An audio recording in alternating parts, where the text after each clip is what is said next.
بسم اللہ الرحمن الرحیم۔ السلام علیکم فرینڈز، ایک اور نئی انفارمیٹیو ویڈیو کے ساتھ آپ کی خدمت میں حاضر ہیں۔ دبئی میں ان افراد کی نقل و حرکت پر پابندی کا سوچا جا رہا ہے جو ویکسین لگوانے میں ہچکچاہٹ سے کام لے رہے ہیں۔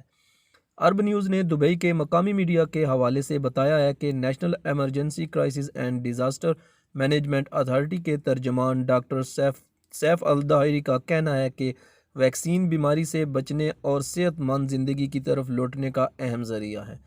ویکسین لگوانے میں تاخیر پورے معاشرے کے لیے خطرہ ہے، خصوصاً ان لوگوں کے لیے بہت خطرناک ہے جو کمزور ہیں۔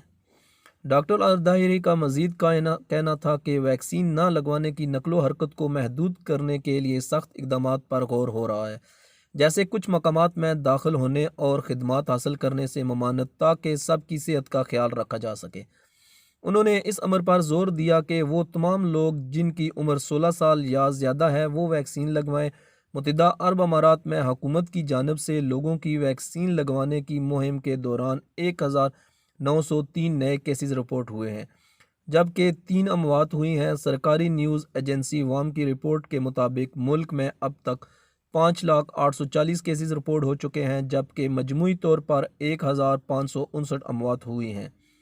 محکمہ صحت کے حکام کا کہنا ہے کہ گزشتہ 24 گھنٹوں کے دوران 1,13,621 خوراکیں شہریوں کو لگوائی گئیں، جس کے بعد دی جانے والی خوراکوں کی تعداد 97,88,826 ہو گئی ہے، جس کی شرح 100 لوگوں کے لیے 98.97 ہے۔ ابوظہبی نے قبل از فائزر ویکسین کے استعمال کی منظوری دی تھی۔ متحدہ عرب امارات میں دسمبر میں فائزر کی منظوری دی گئی تھی اور اس ماہ دبئی نے اس ویکسین کا استعمال شروع کر دیا تھا۔